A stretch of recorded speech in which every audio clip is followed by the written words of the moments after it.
I didn't come from a showbiz family, a blue collar family. Everybody in my family, basically my dad's side of the family, they were kicked out of Germany in 1721. My cousin did a whole sort of family research thing, and for being poor, broke, they kicked them out of debtor's prison. They landed in South Jersey in America in 1720 and never became landowners. Never were tenant farmers. In the greatest economic opportunity in the history of mankind, they managed not to succeed. That's a testament to our drinking, but staying at it. We just stayed at it. That's all I can say.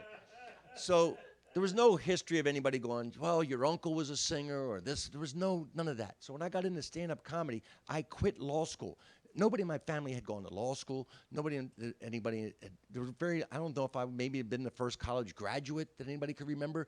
So when I quit law school to go into stand-up comedy, my dad, I heard this later, people would ask him, hey, what happened to your son? I thought he was going to be a lawyer. He got abducted by religious fanatics.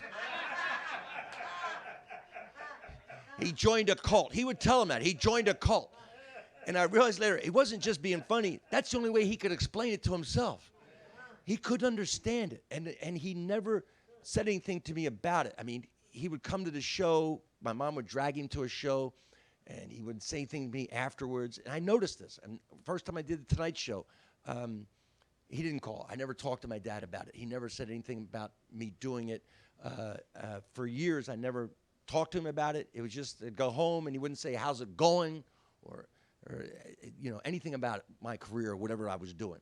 And then one night in the late 80s, I did the Tonight Show with Johnny Carson, and Don Rickles was on before me. Now, Don Rickles, everybody knows, legendary comedian. He always came out with the Matador music. He always had this sort of bullfighter, that was his metaphor for doing stand-up comedy. I always liked the gunfighter thing. I always felt like I was a gunfighter. That's what I liked as a metaphor when I was coming up and doing it. And that night, I was told, look, you might do panel, you might not. Got to look over to Johnny. He'll call you over. He'll just give you the sign, one or the other, and you'll either go back behind the curtain or you'll come over and do panel.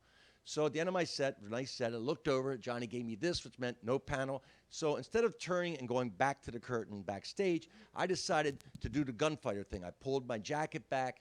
I gave that kind of stance, and I backed out like I was backing out of a saloon, warily looking around. And Johnny Carson starts laughing, and he's laughing. And Ed McMahon goes, what's he doing? And Johnny goes, he's doing a gunfighter. It's great.